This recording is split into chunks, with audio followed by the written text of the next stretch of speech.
அடுத்த ஒரு சகோதரர் கேள்வி கேட்டிருக்கிறாங்க,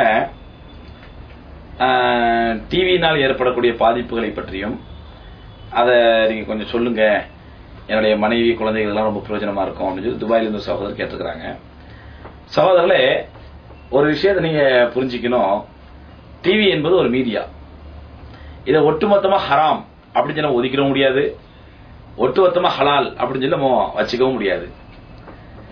நான் ஏற்கனவே கிரெடிட் கார்டுக்கு சம்பந்தமான சொன்ன அதே பதில் தான் இதற்கும் பொருந்தும், அதே ஹதீஸ் தான் இதற்கும் பொருந்தும். டிவியில எவ்வளவு நல்ல விஷயங்கள் இருக்குது, எவ்வளவு தீய விஷயங்கள் இருக்குது. இப்ப நம்ம நல்ல விஷயங்களை மட்டும்தான் பார்ப்போம், தீய விஷயங்கள் பக்கம் பார்க்கவே மாட்டோம், வாய்ப்பே இல்லை அப்படின்னு சொன்னா அந்த மாதிரி ஒரு கேரண்டி உங்களால கொடுக்க முடியும். எங்க வீட்டுல பெண்களோ குழந்தைகளோ சினிமா பார்க்க மாட்டாங்க, பாட்டு பார்க்க மாட்டாங்க, மற்ற ஆபாசங்கள் பார்க்க மாட்டாங்க. அவங்க வெறும் அறிவியல் ரீதியாக நியூஸ் இந்த மாதிரி விஷயங்கள் மட்டும்தான், மார்க்கத்தில் அனுமதிக்கப்பட்டவை மட்டும்தான் அதை பார்ப்பாங்க என்ற கேரண்டி கொடுக்க முடியும் என்றால் வீட்டுல டிவி வச்சது தப்பு கிடையாது. ஆனா இன்னைக்கு அந்த மாதிரி ஒருத்தர் கேரண்டி கொடுக்குறாரு சொன்னா எங்கள் வீட்டு பெண்களோ அல்லது எங்கள் வீட்டு குழந்தைகளோ முழுக்க முழுக்க இதுக்கு மட்டும் தான் பயன்படுத்துவாங்க அப்படின்னு ஒருத்தர் இன்றைய காலகட்டத்திலே ஒரு வாக்குறுதி கொடுப்பாரேனால் நிச்சயமா அவர் அல்லாஹ்வுடைய இறைநேசர் என்று அவரை போற்றலாம். அந்த மாதிரி சூழ்நிலை தான் உலகத்தில் இருந்துட்டு இருக்குது. அதனால டிவியில நல்ல விஷயம் இருக்குதானே செய்யுது, நல்ல விஷயம் இருக்குதானே செய்யுன்னு சொன்னாலும் கூட நல்ல விஷயங்கள் இருக்குது. இன்னைக்கு மீடியா, டிவி என்பது நல்ல ஒரு மீடியா, ஒரு நல்ல ஒரு தகவல் தொடர்பு சாதனம். எந்த ஒரு வீட்டுக்குள் நுழைந்து சொல்ல முடியாத இஸ்லாமிய செய்திகளை இந்த மீடியாக்கள் மூலமா நீ சொல்லலாம், பயன்படுத்தலாம். ஆனால் அந்த டிவியை நம்முடைய கண்ட்ரோலுக்குள் வைத்திருக்க வேண்டியது கடமை, நம்முடைய கடமை. இல்ல வச்சிருக்கிறோம், எல்லாத்தையும் பாக்குதுங்க பிள்ளைங்க, ஆபாசங்களையும் பாக்குறாங்க, சினிமாக்களையும் பாக்குறாங்க, பாட்டுகளையும் பாக்குறாங்க, ஆபாச நடனங்களையும் பாக்குறாங்க அப்படின்னு சொன்னா சகோதரர்களே, அது முழுக்க முழுக்க வேதனைக்குரிய ஒன்று. நம்முடைய நரகத்தை நாமே விலக்கி வாங்குவதற்கு சமமானது. அல்லாஹ் அந்த நிலையை நம்ம எல்லோரும் பாதுகாக்க வேண்டும். ஆகவே டிவி என்பது குறிப்பாக பெண்கள் இந்த டிவி அதிகமா பார்ப்பதை பெண்கள் தவிர்க்க வேண்டும். எப்ப பார்த்தாலும் சீரியல் பார்த்துட்டு இருக்கிறது, எப்ப பார்த்தாலும் பாட்டுகள் பார்த்துட்டு இருக்குது. சில வீடுகள்ல காலையில முழிச்ச உடனே சுபு துளுறாங்களோ இல்லையோ, ஃபேனை ஆன் பண்றாங்களோ லைட் ஆன் பண்றாங்களோ இல்லையோ, முதல்ல சுவிட்ச் ஆன் பண்ணி டிவியா தான் இருக்கும். ஆன் பண்ணா கடைசியா அன்றைய வீட்டுல எல்லா வேலையிலும் முடிஞ்சு லைட் ஆஃப் ஆகி, ஃபேன் ஆஃப் ஆகி, எல்லாரும் ஆஃப் ஆகி, ஏசி ஆஃப் ஆகி, கடைசியா ஆஃப் ஆகக்கூடிய சாதனமும் அணைக்கப்படும் சாதனமும் டிவியா தான் இருக்கும். அந்த 24 நேரம் பகல் பூரா டிவி ஓடிக்கிட்டு இருக்கோம். குழந்தைகள் கண்ட்ரோல் இருக்க சில வீடுகளில் குழந்தைகள் பாத்தீங்கன்னா அவங்க கண்ட்ரோல் தான் அந்த ரிமோட் கண்ட்ரோல் இருக்கும் குழந்தைகளோட கண்ட்ரோல்ல. குழந்தைகள் அவங்கள பெற்றோர்களை தடுக்க முடியாது, பெற்றோர் கண்ட்ரோல் பண்ண முடியாது. குழந்தைகள் அடம் பிடிப்பாங்க, சண்டை போடுவாங்க, அழுவாங்கிறதுக்கு பெற்றோர் விட்டுருவாங்க, சரி எப்படியா போ பார்த்துட்டு போ அப்படின்னு சொல்லி. இதெல்லாம் பெரிய வேதனைக்குரிய செய்திகள் சகோதரர்களே. ஆகவே டிவி என்பது ஒரு தகவல் தொடர்பு சாதனம், அதை நல்ல விஷயங்களுக்கு மட்டும்தான் பயன்படுத்தலாம்.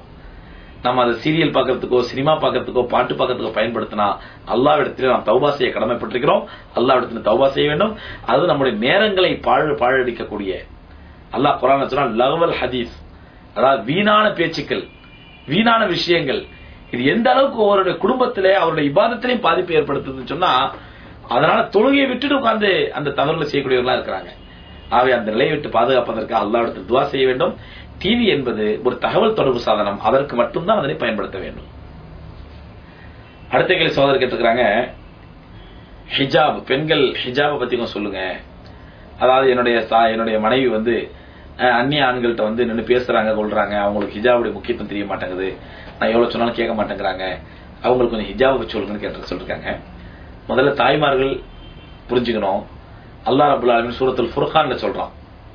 சூரத்துல் ஃபுர்கான்ல அல்லாஹ் ரப்பல் ஆலமீன் சொல்லக்கூடிய ஒரு வசனம், நபியே குல்லில் முஃமினீன, முதலில் மூமின்களுக்கு சொல்லுங்க, மூமினான ஆண்களுக்கு, குல்லில் முஃமினீன மூமின்களான ஆண்களுக்கு சொல்லுங்கள், ஐ யகுது அப்சாரஹும், அவர்கள் தங்களுடைய பார்வைகளை தாழ்த்திக் கொள்ளட்டும், வ யஹ்ஃபது ஃபுருஜஹும், தங்களுடைய மர்மஸ்தானத்தை பாதுகாத்துக் கொள்ளட்டும், வ குல்லில் முஃமினாத்தி, அடுத்து மூமினான பெண்களுக்கு சொல்லுங்கள், ஐ யகுதுல்ன அப்சாரஹுன்ன, அவர்களும் தங்களுடைய பார்வையை தாழ்த்திக் கொள்ளட்டும், வ யஹ்ஃபதுன ஃபுருஜஹுன்ன, தங்களுடைய மர்மஸ்தானத்தை பாதுகாத்துக் கொள்ளட்டும். இங்க பாருங்க, அல்லாஹ் ரப்பல் ஆலமீன் ஹிஜாப் என்று சொல்லக்கூடிய அந்த பர்தா, அந்த புர்கா, அந்த பாதுகாப்பு யாருக்கு முதல்ல சொல்றான்? ஆண்களுக்கு அல்லாஹ் சொல்றான். முதல் ஹிஜாப் ஆண்களுக்கு தாங்க, முதல்ல அல்லாஹ் ஆண்களுக்கு தான் ஹிஜாப் சொல்றான். குல்லில் முஃமினீன, மூமினான ஆண்களுக்கு முதலில் சொல்லுங்கள், ஐயஹ்ஃபது ஐயகுல்லு ஐயகுல்லு அப்சாரஹும், அவர்கள் தங்களுடைய பார்வையை தாழ்த்திக் கொள்ளட்டும், அப்ப ஆண்களுக்குள்ளே முதல் பர்தா என்ன? அந்நிய பெண்களை பார்க்காதவர் பார்வை தாழ்த்துவது. அந்நிய பெண்கள் நம்ம என்ன நினைக்கிறோம்டா, ரோட்ல போற பெண்கள் நினைக்கிறோம், ரோட்ல போற பெண்கள் நினைக்கிறோம். இல்லங்க, அந்நிய பெண்கள் என்பது மகரம் அல்லாத எந்த பெண்ணாக இருந்தாலும் அந்நிய பெண். திருமணம் முடிப்பதற்கு யாரெல்லாம் அனுமதிக்கப்பட்டவர்களோ அவர்கள் எல்லாம் அந்நிய பெண். நாம் அந்நிய பெண் நினைக்கிறோம்டா, ரோட்ல போற அந்த இந்து பெண்கள், மற்ற கிறிஸ்தவ பெண்கள், அந்த மார்வாடி பெண்கள், இவங்க தான் அந்நிய பெண்கள், அவங்கள விட்டு பார்க்காம வந்தா போதும். இல்ல, யாரையெல்லாம் திருமணம் முடிப்பதற்கு உங்களுக்கு அனுமதி இருக்கிறதோ அவரெல்லாம் அந்நிய பெண்கள். உங்களுடைய சொந்த அம்மாவுடன் பிறந்த, உங்களுடைய தாயுடன் பிறந்த சகோதரி, சின்னம்மா, பெரியம்மா, அவங்களுடைய மகள் ஒரு ஆணுக்கு அந்நிய பெண், பார்க்கக்கூடாது, பழகக்கூடாது. அதே அம்மா கூட பிறந்த பெரியம்மா, சின்னம்மா, அவருடைய மகன் ஒரு பெண்ணுக்கு அந்நிய ஆண், பார்க்கக்கூடாது, பழகக்கூடாது. அதே மாதிரி மாமா பெண்கள், அதே மாதிரி சின்னம்மா மக, பெரியம்மா மக, அதே மாதிரி ஒய்ஃபுடைய தங்கச்சி, கொழுந்தியா, இவங்கெல்லாம் இன்னைக்கு என்ன ஆயிப்போச்சுன்னா சமுதாயத்துல இவங்கெல்லாம் அந்நிய பெண்களே இல்ல. சாதாரணமா உட்காந்து பேசுறது, பழகுறது. ஆனா என் தங்கச்சி மாதிரி அசரத்து, இது ஒரு முறைக்கு தங்கச்சி தான் வரும், ஒரு முறைக்கு தங்கச்சி வரும். ஆக கண்ணித்திருக்கிறீர்களே, இதெல்லாம் சமுதாயத்தில் தடுக்கப்பட வேண்டிய ஒன்று. அந்நிய பெண்கள் என்பது யாரெல்லாம் திருமணம் முடிப்பது ஹலாலோ அவர்கள் எல்லாம் அந்நிய பெண்கள். அந்த அந்நிய பெண்களை பார்க்கிறது, பேசுறது, பழகிறது, இது எல்லாமே ஆண்களுக்கு ஹராம். இதே போன்று பெண்களுக்கும் அல்லாஹ் ஹராமாக்கி இருக்கிறான். அந்நிய ஆண்கள் என்பது யாரையெல்லாம் அவர்கள் திருமணம் முடிப்பது ஹராமோ, அதாவது அம்மா கூட பிறந்த சின்னம்மா, பெரியம்மாவுடைய மகன்கள், அது இவங்க முறைக்கு அண்ணன் தான் சொல்லுவாங்க, ஆனா சரியத்துல அண்ணன் அல்ல. அவர்களை பார்ப்பது ஹராம், பழகுவது ஹராம், பேசுவது ஹராம்.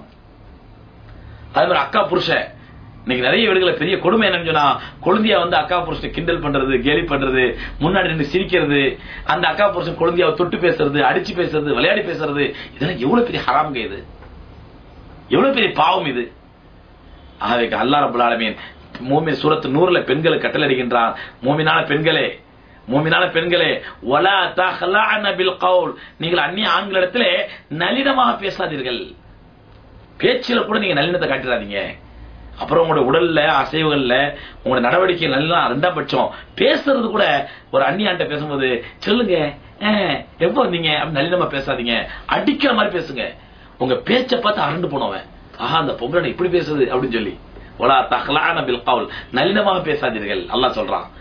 ஏன்னா யாருடைய உள்ளத்திலே பாவ நோய் இருக்கின்றதோ அவர் அவங்களுடைய நளினத்தை மிஸ்யூஸ் பண்ண வாய்ப்பு இருக்குது. அல்லாஹ் சொல்றான், பாவ நோய் இல்லாத ஆண் யாருங்க? ரத்த நாளங்களை சைத்தான் ஓடிட்டு இருக்கான். அல்லாஹ் சொல்றான், அல்லாஹ் பாதுகாக்கணும். இன்னைக்கு நம்ம பல பேர் பாவம் செய்யாம இருக்கன காரணம் தெரியுமா? பாவம் செய்வதற்கான வாய்ப்பு கிடைக்கல. நீங்க நம்ம பல பேர் பாவம் செய்யாம இருக்கிறோம் சொன்னா அதுக்கு காரணம் நம்முடைய தக்வாவோ, நம்முடைய ஈமானோ, நம்முடைய தவக்குலோ காரணம் அல்ல. பாவம் செய்வதற்கான வாய்ப்புகள், ஆப்பர்ச்சுனிட்டி கிடைக்கல. வாய்ப்பு கிடைச்சி ஒருத்தன் பாவம் செஞ்சாம இருந்தானா அவன் தான் அல்லாஹ் இடத்துல முத்தகி, தக்வாதாரி. அதனால நம்மளால சர்டிபிகேட் கொடுக்க முடியாது. நான் இதுவரை எந்த பெண்ணை ஏறெடுத்து பார்த்தது இல்ல, ஏறெடுத்து பாக்குறதுக்கோ, பெண்ணெடுத்து தப்பா நடக்கிறதுக்கோ நமக்கு வாய்ப்பு கிடைக்கல. வாய்ப்பு கிடைச்சா தெரியும் நம்முடைய தக்வா எந்த அளவுக்கு அப்படின்னு சொல்லி. ஆகவே கண்ணியத்துக்குரியவர்களே, இவர் பெரிய சில ஊர்கள் நடக்குது அப்படின்னு சொன்னா பெரிய வேதனையான உண்மை என்னன்னு சொன்னா, அசர்த்துமார்களை வீட்டுல கூப்பிடுறது, அவங்களை ஓதி கொடுக்க சொல்றது, ஓதி பார்க்க சொல்றது, கணவன் இல்லாத அவங்களை பழகிறது. பல நேரங்கள்ல அசர்த்துமாறுங்கிற நம்பிக்கையோட கூப்பிடுறாங்க. அவர்களும் மனிதர்கள் தானே, அவர்களுடைய ரத்த நாளங்கள் சேட்டா ஓடிட்டு தான் இருக்கிறான். அங்க என்ன ஆகுது? அந்த ஹராமான விஷயங்கள் அசர்த்துமாரோடு நடந்து போயிடுது. அல்லாஹ் பாதுகாக்க வேண்டும். ஆகவே கண்ணியத்துக்குரியவர்களே, இதுல நம்ம தாய்மார்கள் ரொம்ப கவனமா இருக்கணும். அல்லாஹ் ஒரு விஷயத்தை ஒவ்வொருத்தருடைய பல்ஸ பிடிச்சு பார்த்தா அல்லாஹ் சொல்றாங்க. நம்ம நினைக்கலாம், ஏன் ஹஸரத் என் பெரியம்மா மகனோட பேச தப்பா, இது என் புருஷன் சந்தேகப்படுறது. புருஷன் சந்தேகப்படல, அல்லாஹ் சந்தேகப்படுறான். பெரியம்மா மகனோட சின்னம்மா மகனோட பேசுறதுக்கு அல்லாஹ் சந்தேகப்படுறான். ஏன்னா அல்லாஹ்க்கு தெரியும் நமக்குள்ள வீக்னஸ் என்ன, ஆணுக்குள்ள வீக்னஸ் என்ன, பெண்ணுக்குள்ள வீக்னஸ் என்ன அல்லாஹ்வுக்கு தெரியும். பெருமானார் ஸல்லல்லாஹு அலைஹி சொன்னாங்க, ஒரு ஆணும் பெண்ணும் தனித்திருந்தால் மூன்றாவதாக அங்கே ஷைத்தான் இருக்கின்றான். ஆகவே இந்த விஷயத்துல இது சோசியல், இதுதான் தப்பா. இது நாங்க ஒரு அன்பா தானே பழகிறோம், அண்ணன் மாதிரி பழகிறோம், தங்கச்சி மாதிரி பழகிறோம், தம்பி மாதிரி பழகிறோம். மார்க்கத்தில் இடம் இல்லை, அல்லாஹ்க்கு தெரியும். இதெல்லாம் நெருப்புல கைய வைக்கிற மாதிரி. ஆகவே கண்டித்திருக்கிற தாய்மார்களே, இதுல ரொம்ப கவனமா இருக்கணும். அந்நிய ஆண்களோட பேசுவது, பழகுவது, இவை அனைத்துமே அல்லாஹ் ரப்பல் ஆலமீன் ஹராமாக்கியது. இது கூடாது அறவே.